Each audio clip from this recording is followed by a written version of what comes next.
Namaskar. Myself, Dr. Santosh Kumar Mahapatra. I'm a Odisha-based financial columnist as well as social thinker. Uh, Today, I will discuss how to evaluate a government.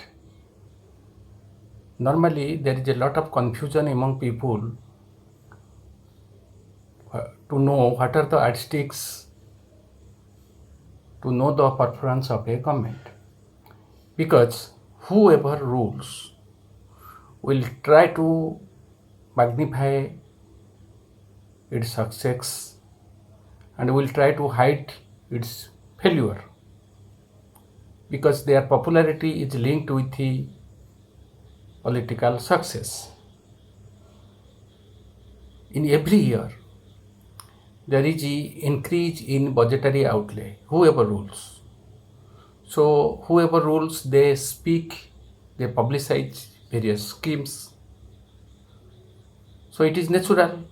So, how we can know it? That it has performed better than its predecessors or it is performing better in relation to neighboring countries or other countries.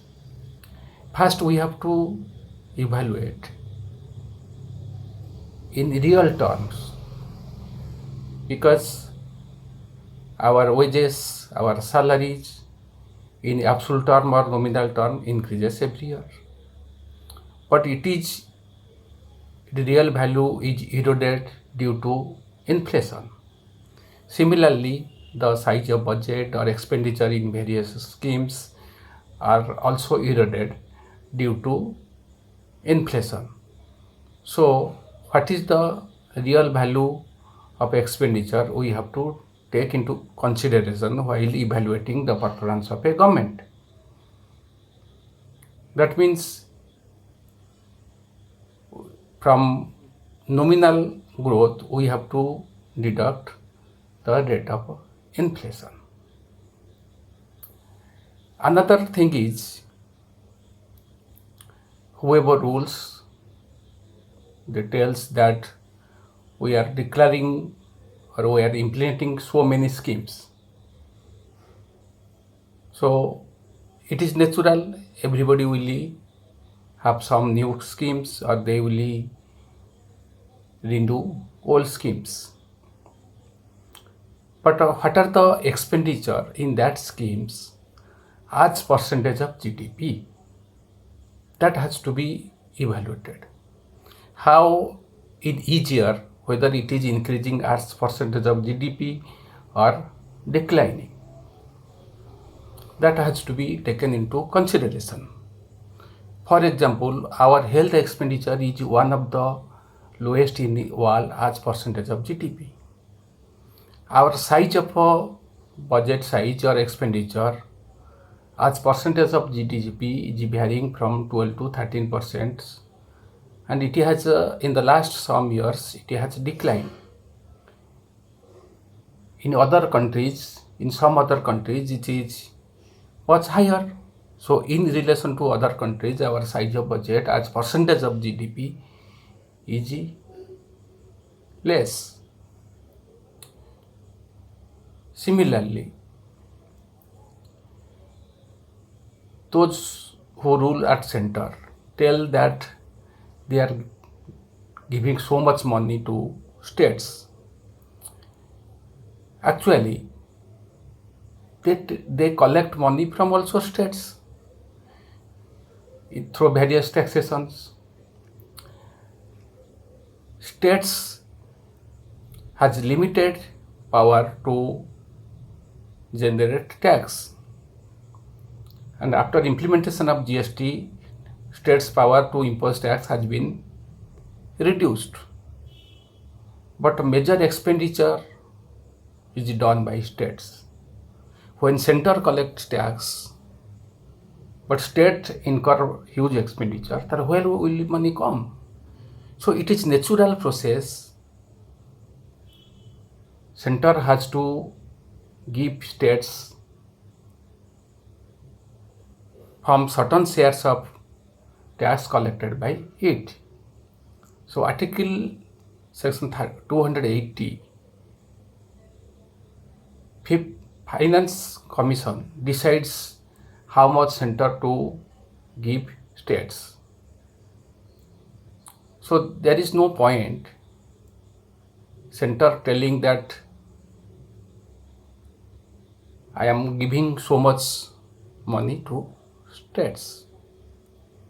What is strange that center is collecting around 3 lakh, more than 3 lakh crores in every year in surcharge and cess. That those money are not come into purview of divisible pools. So states has no share on this. So states suffer in that way. There are so many indicators how one will evaluate the performance of government. For example, GDP growth, industrial growth, agriculture growth, employment rate, unemployment rate, savings, investment, import, export or total trade, foreign exchange, debt, GDP ratio, tax, GDP ratio, poverty, hunger, inequality, all those have to be taken into consideration while evaluating the performance of a government. Just introduction of some schemes or increase of expenditure in some schemes will not tell detailed story about the performance of a government. Particularly most important thing is tax GDP ratio, because whatever a nation wants to do, money is necessary. So if our tax GDP ratio is one of the lowest in the world, now it has declined to around just above 9%, which is the lowest in the last 10 years, central tax GDP ratio. Overall, center and state tax, if it is calculated as percent of GDP, it is around 17%, which is half of the OECD countries or many other countries. So when our tax is not generated, revenues are not generated, so development expenditure are not adequately made. That is a major problem before the nations. That is why to generate resources, government has to resort to privatization or disinvestment. Particularly in UPA rule, in UPA 1, there was less disinvestment, but there was high growth. But now there is more disinvestment, but low growth. Apart from those indicators, a nation's progress in various international indicators in relation to other countries should be examined. There are many indicators: Human Development Index, Global Hunger Index, Global Happiness Index. There are so many indexes. But for example, in Human Development Index, India occupies 129th position out of 189 countries. That means India is behind 128 countries. When we boast that our economy is the fifth largest economy in nominal term, if we consider the per capita nominal GDP, our position is 139, that means we are behind 138 countries. If it is considered per capita purchasing power parity, then our position is 116, that means we are behind 115 countries. In the Global Hunger Index, out of 117 countries, our position is 102, that means we are behind 101 countries. Similarly, in Global Happiness Index, out of 156 countries, our position is 144. That means we are behind 143 countries. So, my point is that whether this comment or past comment or in future comment, common masses, when they will evaluate the government, they should compare like this.